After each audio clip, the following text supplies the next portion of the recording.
going to read Who Was Dr. Seuss? Chapter 9. Grinches and Turtles and Sneetches.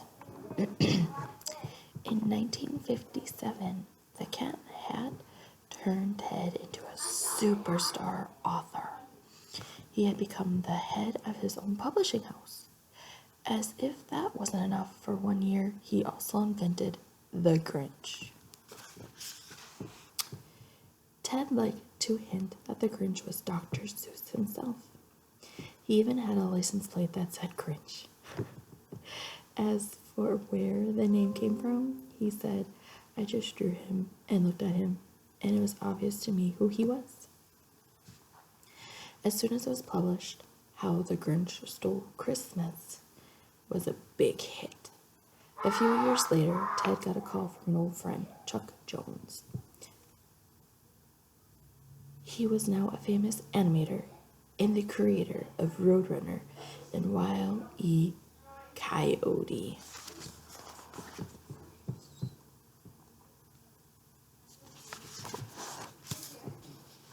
He wanted to make a version of the Grinch for TV.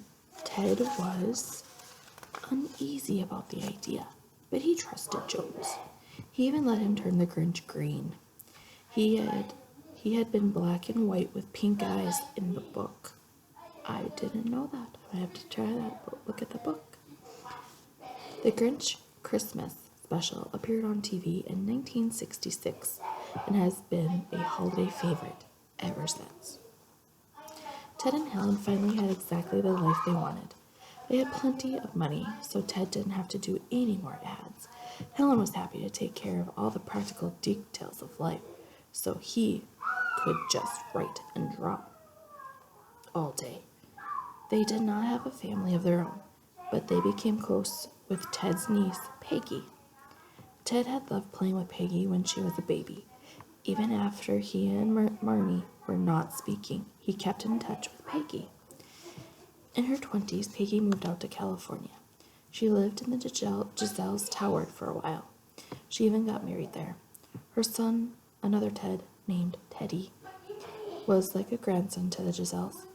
He was quiet and gentle like Ted, and he wanted to be an artist. Teddy was one of the few people Ted would allow into the studio while he was working.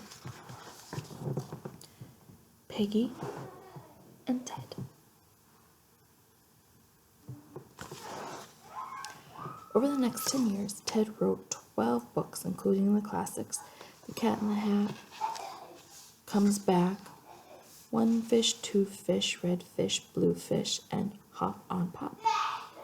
All of Ted's stories were a lot of fun, but they also brought up serious ideas. Yertle the Turtle and Other Stories is about a giant who pushes everyone around, an ordinary little turtle who is brave enough to stand up to him. Ted based Yertle on Hitler, and he worried that people might object to this. But actually, the only problem came when the little turtle burps. Nobody had ever burped before on pages of a children's book, Ted explained. Another book that meant a lot to him was The Sneetches and the Other Stories. During the early 1960s, Black people were struggling to win their civil rights. In his book, Ted described all the trouble between the star-bellied Sneetches and the Sneetches without stars. The story shows how silly Ted thought it was for people to hate one another because they looked different. I agree. It was hard work writing all these books. Ted spent 8 hours a day at his desk, 7 days a week. He said that he did his best work when he wrote himself into a corner. So there was seemingly no way of ending the book, and then he had to write his way out.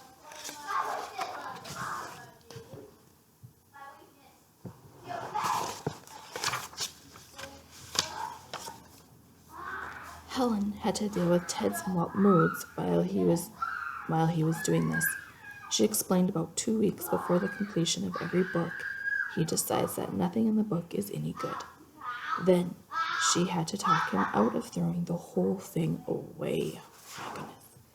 After he finished a book, he was just as bad. He would worry. I'm never going to write anything. I've lost it. I just can't do it. Then one of his doodles would start his mind moving, and he'd be happy again.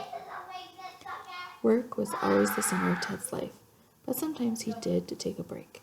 He and Helen enjoyed traveling all over the world. They looked at an elephant seals in Mexico. In Peru, they helped search for mummies. They went to Australia, Africa, and Hawaii.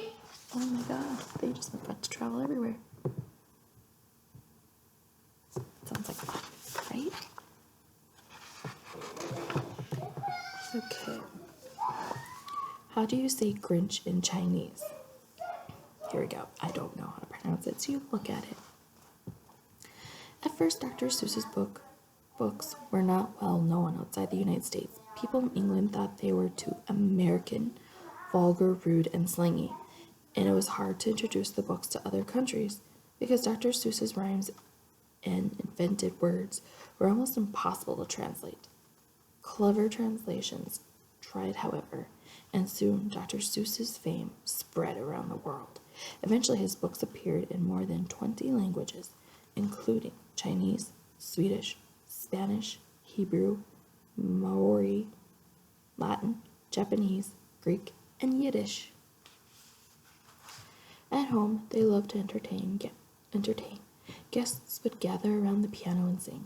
Sometimes the Giselles set up special treats like a helicopter ride around the California coast, and Ted and his friends still loved to play practical jokes on one another. The business of being famous took up more and more of Ted's time. In 1957 alone, he received almost 1,000 pounds of fan mail. Helen answered most of it. She signed her letters, Mrs. Dr. Seuss. There's the Chinese word for Grinch. And there's mail.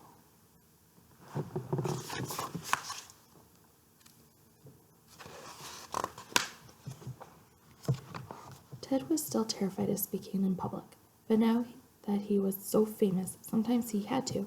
He found that he could do it as long as the speech was in verse.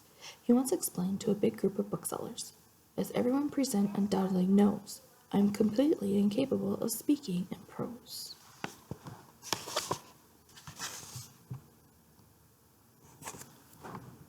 Sorry. I can't get hair on me. There we go. Now you can see the picture.